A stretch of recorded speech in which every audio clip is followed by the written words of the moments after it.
Assalamualaikum warahmatullahi wabarakatuh. Sebelum kita mulai masuk ke dalam cerita kisah nyata ini, marilah kita panjatkan sholawat kepada Nabi Muhammad SAW. Semoga kita semua senantiasa mendapatkan keberkahan dan rahmatnya. Jika kalian merasa cerita ini menarik dan menginspirasi, jangan lupa untuk like, subscribe, dan tinggalkan komentar agar cerita ini bisa menjangkau lebih banyak orang.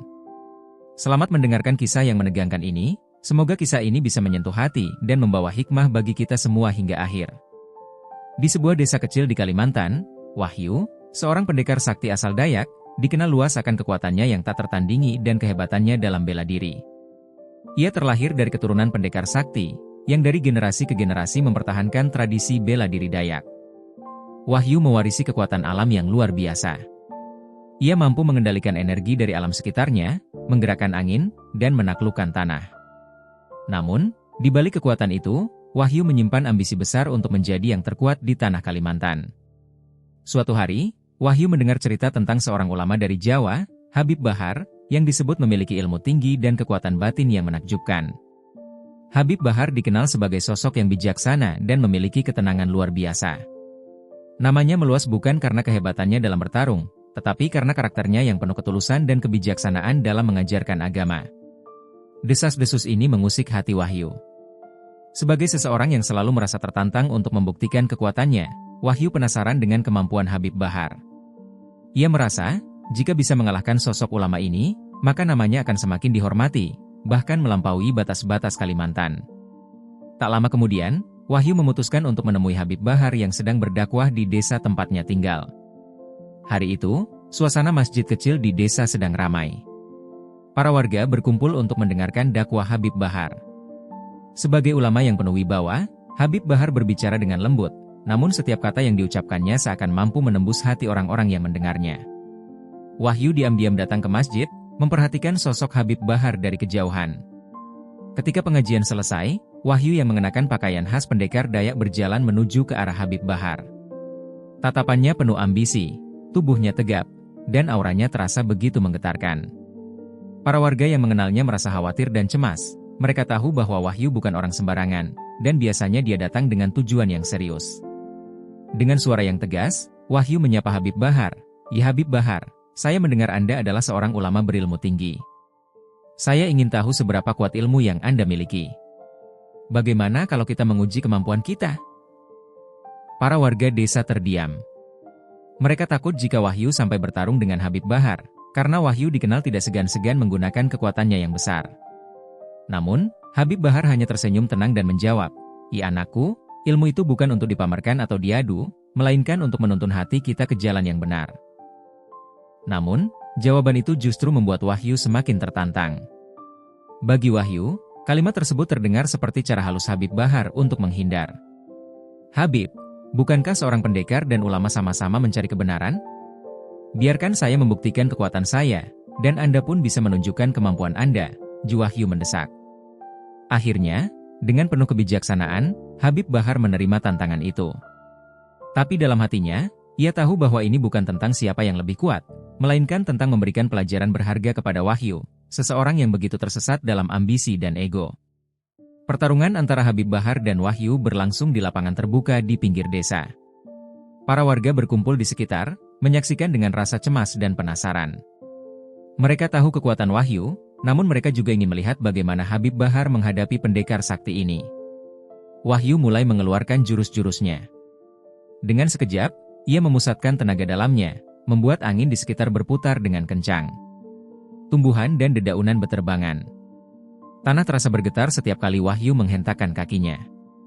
Namun, Habib Bahar tetap tenang, tidak menunjukkan sedikit pun ketakutan. Ia hanya menghindar dengan gerakan sederhana, bahkan terlihat seperti seorang yang sedang berjalan santai. Melihat Habib Bahar tak gentar, Wahyu meningkatkan kekuatannya. Kali ini ia mengeluarkan energi yang jauh lebih besar, membuat tanah di sekitar lapangan bergetar. Tetapi tak peduli seberapa kuat serangan Wahyu, Habib Bahar tetap tak tergoyahkan. Di setiap serangan, Habib Bahar menghindar dengan ketenangan yang membuat Wahyu semakin bingung. Wahyu mulai frustrasi. Bagaimana mungkin seseorang yang tampaknya tidak menggunakan ilmu fisik atau tenaga dalam dapat menandingi kekuatannya? Amarah Wahyu semakin memuncak. Ia mengeluarkan serangan pamungkasnya, Sebuah pukulan yang mampu membuat angin di sekitarnya pecah dan tanah bergetar kuat. Namun, tepat ketika pukulan itu mendekati Habib Bahar, sang ulama hanya mengangkat tangannya dengan tenang, menghentikan energi Wahyu tanpa sedikit pun usaha. "Apa yang sebenarnya kau cari dalam hidupmu, Wahyu?" Suara Habib Bahar terdengar begitu tenang, namun penuh dengan ketegasan. "Kau mungkin memiliki kekuatan besar, tetapi apakah itu membuatmu bahagia? Apakah kekuatanmu memberikan kedamaian pada hatimu?" Kata-kata Habib Bahar menembus ego Wahyu. Ia tiba-tiba terdiam, kehilangan kata-kata. Selama ini, ia selalu merasa bahwa kekuatan adalah satu-satunya yang ia miliki untuk meraih kehormatan dan dominasi. Tapi saat ini, di hadapan seseorang yang bahkan tak sedikit pun mengeluarkan kekuatan fisik, Wahyu merasa tak berdaya. Wahyu, yang sejak awal merasa dirinya tak terkalahkan, kini merasakan kejatuhan yang tak pernah ia bayangkan. Ia berdiri terdiam, amarahnya perlahan surut, digantikan oleh rasa kebingungan dan kehampaan. Untuk pertama kalinya, Wahyu merasakan kelelahan bukan karena kekuatan fisik, tapi karena kehancuran ego yang selama ini menguasai hidupnya. Habib Bahar mendekatinya, menepuk pundaknya dengan lembut. "Kekuatan sejati bukan tentang seberapa banyak kita bisa menaklukkan orang lain, tapi seberapa kuat kita bisa menaklukkan diri sendiri," ucapnya pelan. Kata-kata itu terus terngiang di kepala Wahyu. Malam itu, Wahyu pulang dengan hati yang gelisah. Ia tidak bisa tidur, merenungkan kata-kata Habib Bahar yang terus menghantui pikirannya. Mengapa selama ini ia selalu merasa perlu membuktikan dirinya melalui pertarungan? Apakah ada kekosongan dalam hatinya yang ia coba isi dengan kekuatan? Sejak hari itu, Wahyu sering memikirkan pertemuannya dengan Habib Bahar. Ia mulai bertanya-tanya tentang apa yang sebenarnya ia cari dalam hidup ini. Ambisi dan ego yang selama ini menjadi alasan hidupnya kini terasa hampa. Ia sadar, ada sesuatu yang lebih penting daripada sekadar kekuatan fisik, sesuatu yang belum ia pahami sepenuhnya. Di tengah kebimbangan itu, Wahyu memutuskan untuk mendekati Habib Bahar. Ia ingin belajar lebih dalam, mencari tahu makna sejati dari kekuatan dan ketenangan yang dimiliki oleh ulama tersebut. Habib Bahar, dengan senang hati, menerima Wahyu sebagai muridnya. Mereka mulai menghabiskan waktu bersama, berdiskusi tentang banyak hal, mulai dari ilmu bela diri hingga makna kehidupan dan ajaran agama. Hari demi hari, Wahyu mulai merasakan perubahan dalam dirinya. Ia belajar untuk mengendalikan amarah, menahan ambisi, dan menemukan ketenangan dalam hal-hal sederhana.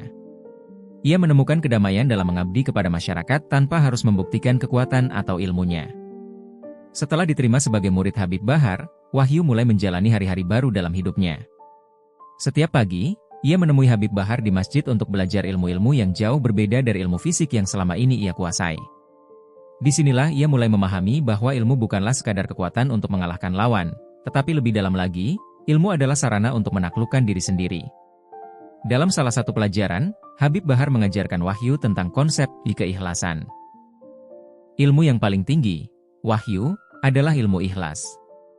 Bukan ilmu yang digunakan untuk menunjukkan diri, tetapi ilmu yang mampu membimbing hati menuju ketenangan sejati, ucap Habib Bahar sambil tersenyum. Wahyu terdiam. Kata, ikhlas, mungkin terdengar sederhana, namun bagi Wahyu, ikhlas adalah hal yang paling sulit dilakukan. Dalam kehidupannya, ia terbiasa mencari pengakuan melalui kekuatan. Namun, hari itu, ia mencoba membiarkan dirinya merasakan apa arti ikhlas yang sesungguhnya. Seiring waktu, Wahyu mulai merasakan ketenangan dalam dirinya, sesuatu yang sebelumnya tak pernah ia rasakan saat masih dikuasai oleh ego. Di desa, para warga mulai melihat perubahan dalam diri Wahyu. Ia yang dulu sering bersikap angkuh dan tegas, kini menjadi lebih tenang dan rendah hati. Namun, perubahan Wahyu ini menimbulkan berbagai tanggapan dari masyarakat. Ada yang kagum, namun ada pula yang meremehkan, menganggapnya telah kehilangan kekuatan yang selama ini menjadi ciri khasnya. Suatu hari, seorang pendekar muda dari desa sebelah datang ke desa Wahyu, menantangnya untuk bertarung. Pendekar itu merasa bahwa dengan mengalahkan Wahyu, ia akan diakui sebagai pendekar paling kuat di wilayah itu. Wahyu melihat tatapan penuh ambisi di mata pemuda itu, tatapan yang mirip dengan dirinya dulu, sebelum bertemu Habib Bahar. Ia merasa tersentuh, karena ia tahu apa yang dirasakan pemuda itu, keinginan untuk menunjukkan dirinya kuat dan berkuasa. Namun, kali ini, Wahyu memilih untuk menolak tantangan tersebut. Dengan tenang, ia berkata, pertarungan ini tak akan membuktikan apa-apa, kecuali bahwa kita sama-sama masih diperbudak oleh ego. Ucapan Wahyu itu membuat pemuda tersebut terdiam, bingung, dan tersentak. Bagaimana bisa seorang pendekar yang dulunya begitu ditakuti kini menolak untuk bertarung? Beberapa warga yang melihat kejadian itu pun mencibir, menganggap Wahyu telah berubah menjadi pengecut. Namun Wahyu tetap tenang, mengingat nasihat Habib Bahar tentang pentingnya menjaga kesabaran dan tidak terpengaruh oleh pandangan orang lain. Dalam proses belajarnya, Habib Bahar mengajak Wahyu untuk menjalani perjalanan mendalam ke hutan Kalimantan, di mana Wahyu dibesarkan. Bagi Wahyu, hutan Kalimantan bukanlah tempat yang asing. Namun, kali ini ia menyusuri hutan bukan sebagai pendekar yang penuh ambisi, melainkan sebagai seorang yang sedang mencari kedamaian batin. Selama perjalanan itu, Habib Bahar mengajarkan Wahyu untuk lebih peka terhadap alam, bagaimana setiap unsur alam memiliki energi dan pelajaran tersendiri. Mereka mendaki gunung, melewati sungai, dan bermalam di bawah langit terbuka. Wahyu merasakan sebuah kedamaian yang belum pernah ia rasakan sebelumnya. Alam yang dulu ia pandang sebagai tempat untuk menunjukkan kekuatannya, kini menjadi sahabat dalam perjalanannya mencari ketenangan. Satu malam, ketika mereka duduk di tepi sungai, Habib Bahar bertanya pada Wahyu, apa yang sebenarnya kau cari, Wahyu?" Wahyu terdiam. Pertanyaan itu sederhana, tetapi baginya, jawabannya begitu dalam. Setelah beberapa saat, Wahyu menjawab, aku mencari sesuatu yang bisa membuat hatiku tenang, Habib. Tapi selama ini aku salah mencari. Aku pikir, kekuatan fisik bisa memberiku ketenangan. Aku pikir, pengakuan orang lain bisa membuatku merasa berharga." Habib Bahar tersenyum, kemudian berkata, ketenangan itu tidak ada di luar sana, Wahyu. Ketenangan itu ada di dalam hatimu sendiri. Tapi hanya bisa kau temukan jika kau berhenti mencarinya di luar. Kata-kata itu kembali menancap di hati Wahyu. Ia mulai memahami bahwa selama ini dirinya telah tersesat dalam perjalanan hidupnya, terlalu sibuk mengejar pengakuan dari orang lain, hingga lupa untuk mengenali dirinya sendiri. Selama perjalanan itu, Wahyu juga diajarkan untuk merenung dalam keheningan malam. Habib Bahar mengajarinya untuk berserah diri melalui doa dan meditasi. Disinilah Wahyu pertama kali merasakan kekuatan doa yang menenangkan hatinya. Setiap malam, ia merenung, mencoba memaafkan dirinya sendiri atas segala kesalahan dan kegagalan di masa lalu. Di salah satu malam yang penuh bintang, Wahyu menutup mata dan berdoa dengan sepenuh hati. Ia memohon ampun atas kesombongan dan ambisi yang selama ini menguasai dirinya. Dalam keheningan itu, ia merasa seolah-olah beban berat di hatinya perlahan-lahan terangkat. Ia merasakan kebebasan yang belum pernah ia rasakan sebelumnya. Malam itu menjadi titik awal transformasi batinnya yang sesungguhnya. Wahyu mulai memahami bahwa kekuatan sejati tidak terletak pada otot atau tenaga dalam, melainkan pada kebersihan hati dan keikhlasan jiwa.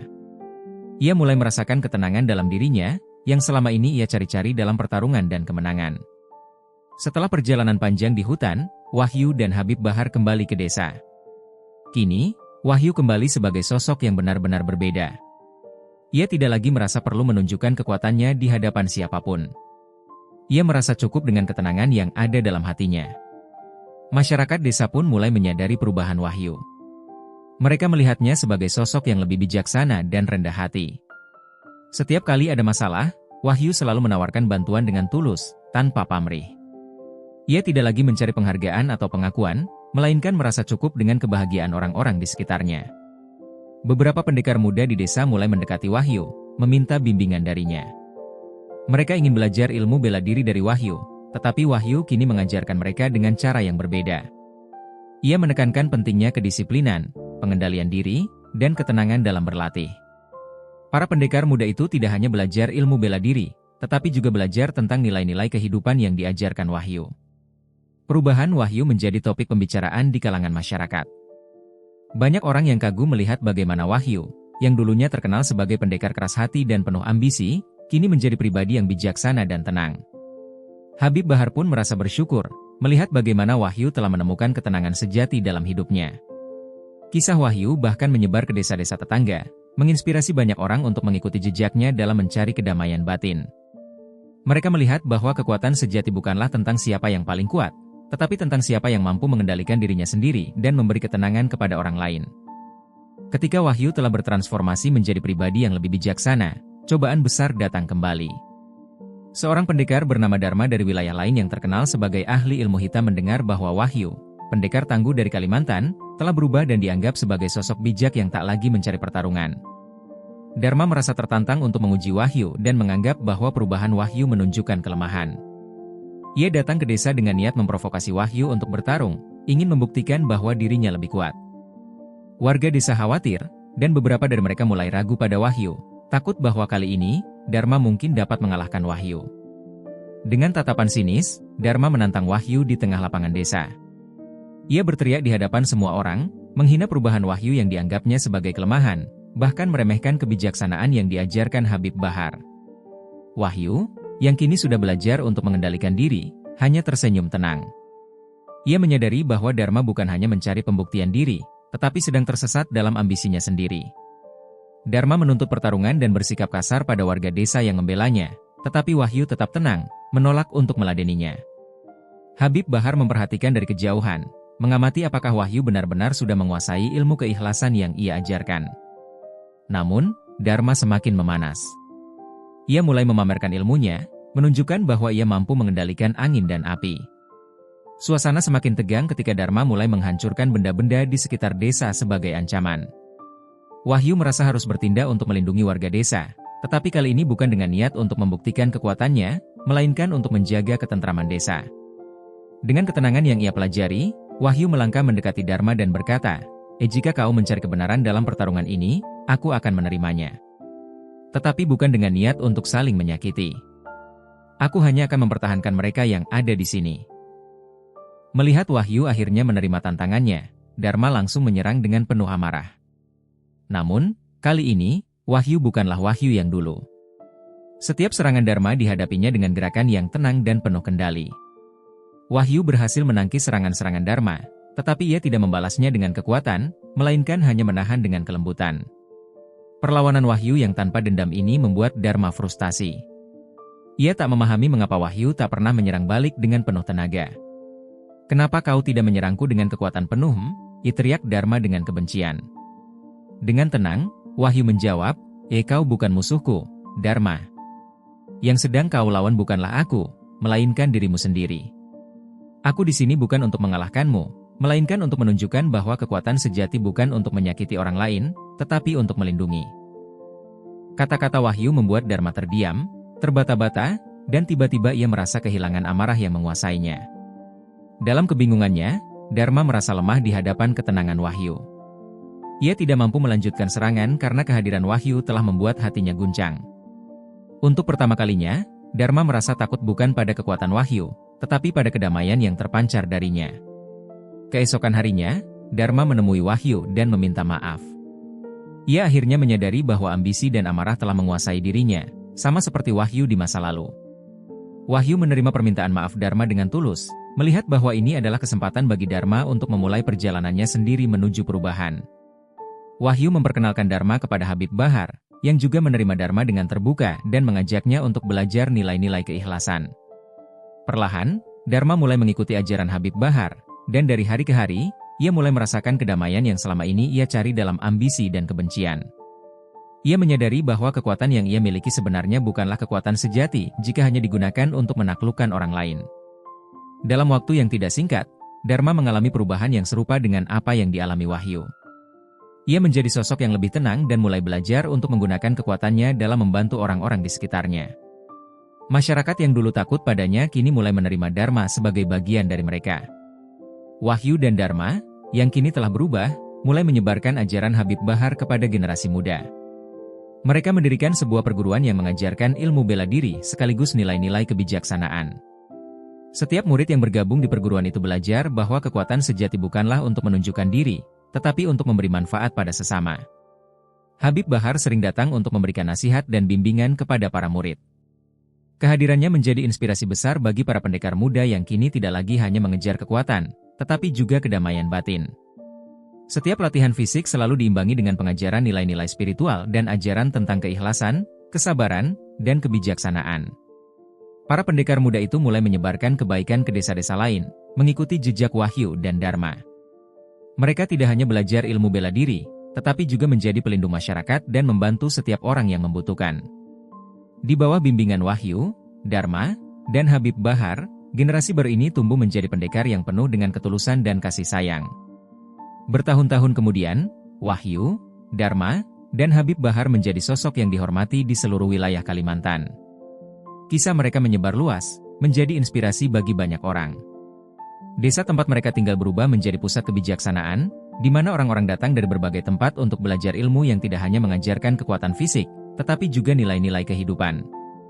Habib Bahar, yang usianya semakin tua, memberikan amanat terakhir kepada Wahyu dan Dharma sebelum ia berpulang. Ingatlah, ilmu ini adalah amanah. Jangan pernah biarkan kesombongan masuk ke dalam hati kalian.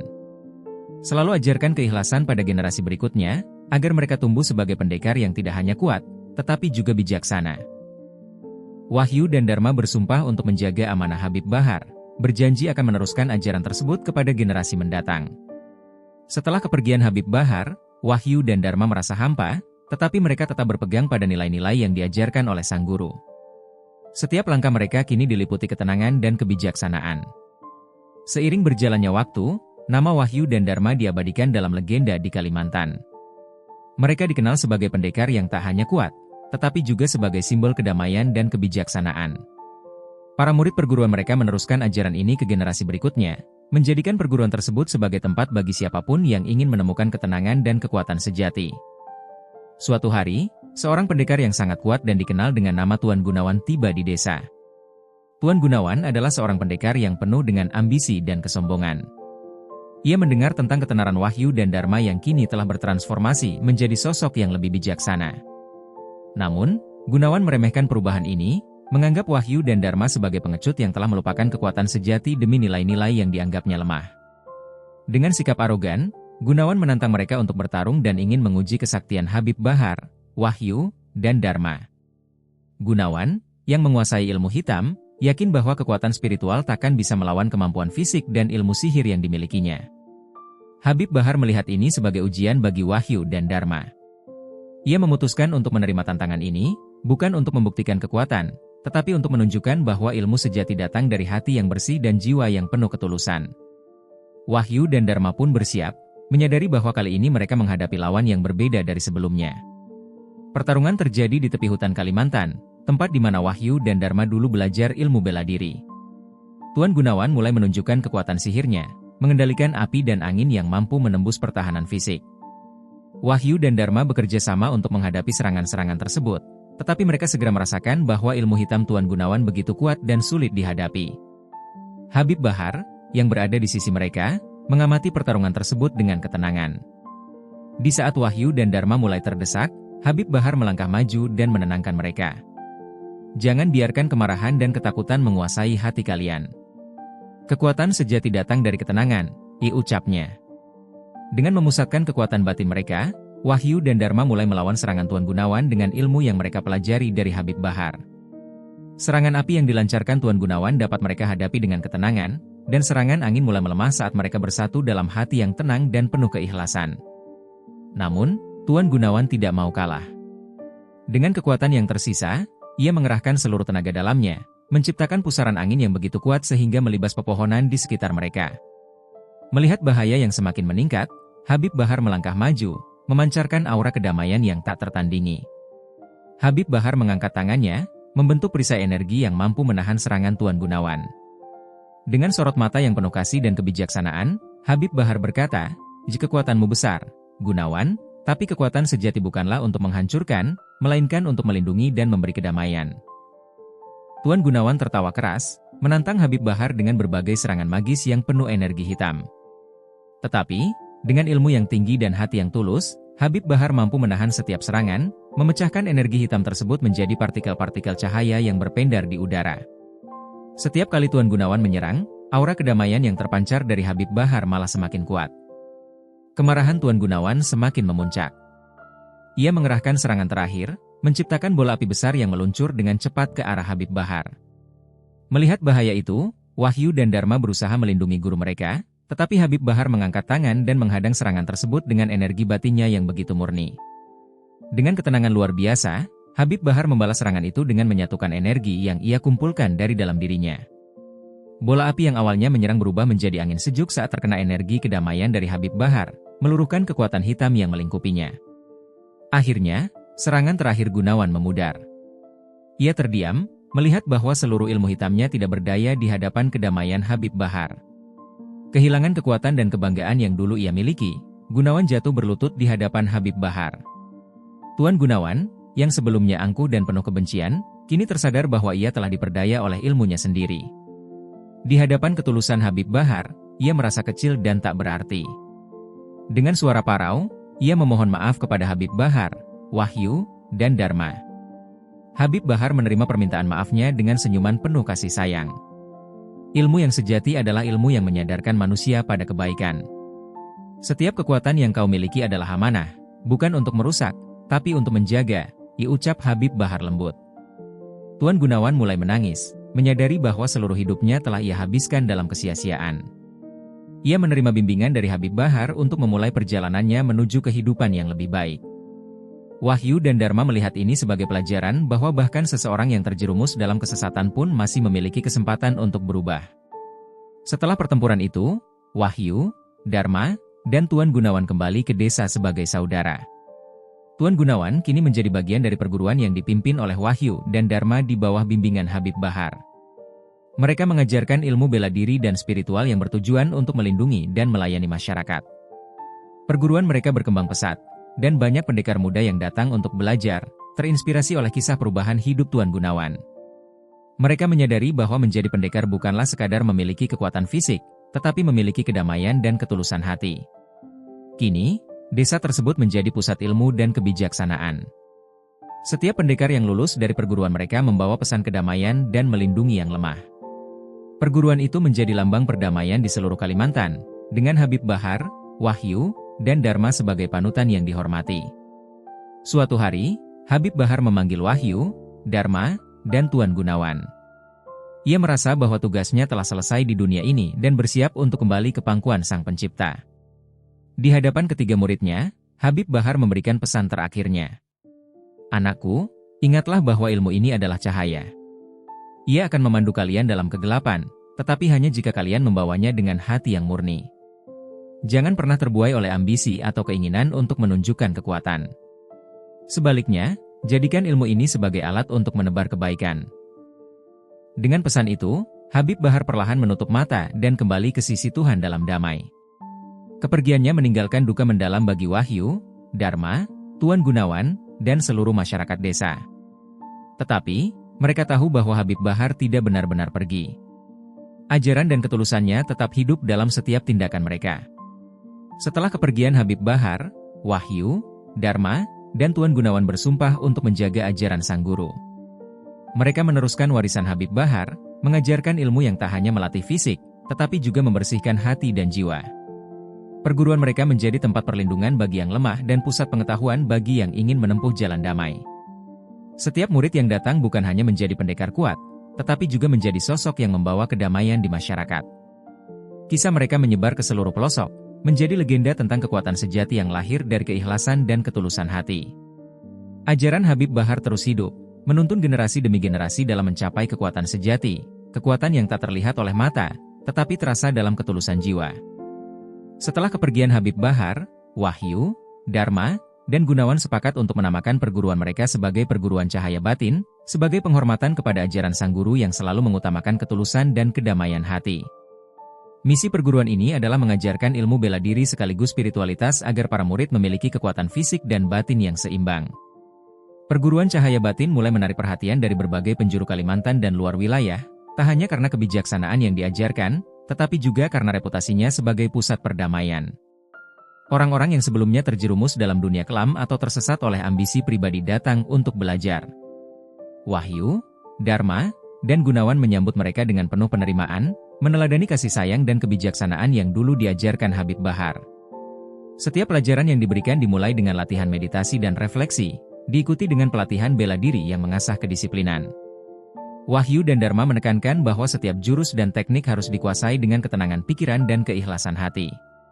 Para murid juga diajarkan untuk menghadapi konflik tanpa kekerasan, menyelesaikan masalah dengan kebijaksanaan, dan hanya menggunakan kekuatan fisik untuk perlindungan dan kebaikan.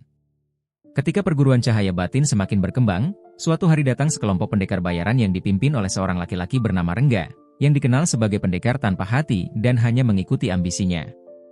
Rengga dan anak buahnya adalah pendekar dari wilayah lain yang merasa terancam dengan popularitas perguruan Cahaya Batin. Mereka melihat perguruan ini sebagai ancaman bagi dominasi mereka dalam dunia persilatan. Rengga datang dengan niat menantang perguruan untuk membuktikan siapa yang paling kuat. Ketika Wahyu dan Dharma menyambut Rengga di pintu gerbang perguruan, mereka merasakan aura permusuhan yang kuat. Rengga dengan nada mengejek menyatakan bahwa ajaran perguruan cahaya batin hanyalah ilusi yang tidak berguna dalam pertempuran nyata. Wahyu, yang sekarang lebih bijaksana, mencoba menghindari pertarungan. Kami tidak memiliki musuh, Rengga. Kami hanya mengajarkan perdamaian. Jika kau memiliki ambisi, itu adalah hakmu. Namun, kami tidak akan menanggapinya dengan kebencian, ucap Wahyu dengan tenang. Namun, Rengga menganggap kata-kata Wahyu sebagai tanda kelemahan. Ia menantang Wahyu untuk adu kekuatan. Jika Wahyu menolak, Rengga bersumpah akan menyebarkan fitnah bahwa perguruan cahaya batin hanyalah tempat untuk pengecut. Melihat sikap Rengga yang memaksa dan demi menjaga kehormatan perguruan, Wahyu menerima tantangan tersebut, tetapi dengan syarat bahwa pertarungan itu hanya akan menjadi ujian untuk memperlihatkan kebenaran tanpa niat saling melukai. Rengga setuju, meski dalam hatinya penuh niat jahat untuk menghancurkan Wahyu di hadapan murid-muridnya. Pertarungan berlangsung di tengah halaman perguruan, disaksikan oleh para murid dan warga desa. Wahyu berdiri tenang, mengingat setiap ajaran yang diberikan Habib Bahar. Ketika Rengga menyerang dengan serangan cepat dan kuat, Wahyu tidak langsung melawan.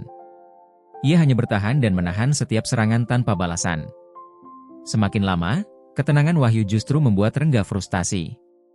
Amarahnya semakin memuncak, dan ia mulai menyerang dengan kekuatan penuh.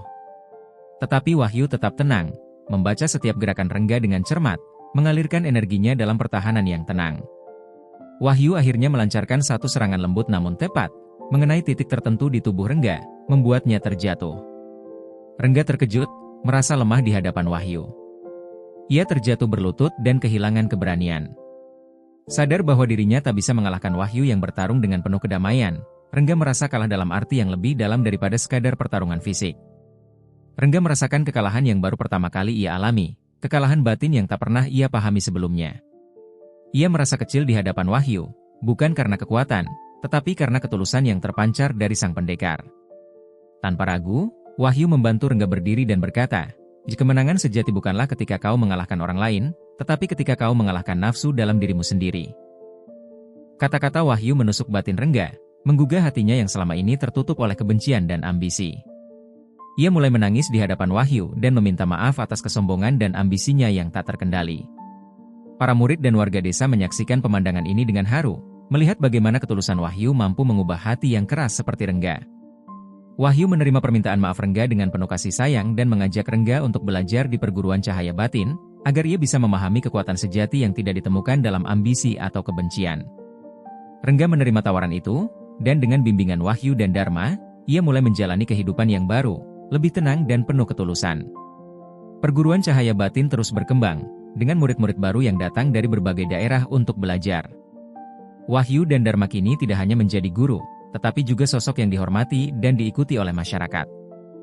Mereka melihat bahwa ajaran Habib Bahar tentang ketulusan dan kedamaian hati benar-benar menjadi fondasi kekuatan sejati yang dihormati oleh banyak orang. Di setiap sesi pengajaran, Wahyu dan Dharma selalu mengingatkan para murid tentang amanat Habib Bahar untuk menjaga ketulusan hati. Mereka menanamkan nilai-nilai keikhlasan, kesederhanaan, dan kerendahan hati di dalam setiap latihan yang mereka berikan. Dengan semakin banyaknya murid yang datang untuk belajar, perguruan cahaya batin menjadi simbol dari ajaran Habib Bahar yang terus hidup. Masyarakat Kalimantan mengenang Habib Bahar sebagai sosok yang membawa perubahan besar, tidak hanya dalam ilmu bela diri tetapi juga dalam kehidupan setiap orang yang terinspirasi oleh ajarannya. Bertahun-tahun kemudian, Wahyu, Dharma, dan Gunawan menua, tetapi ajaran dan pengaruh mereka tetap hidup dalam hati para murid yang mereka didik.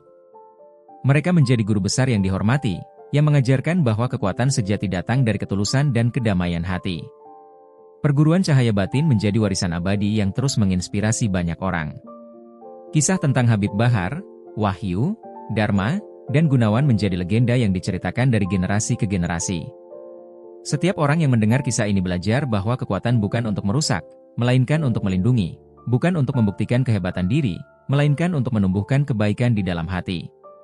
Dengan demikian, ajaran Habib Bahar tetap hidup dalam setiap murid perguruan cahaya batin, membawa pesan bahwa ketulusan adalah kekuatan yang tak terkalahkan, dan kedamaian adalah warisan yang abadi.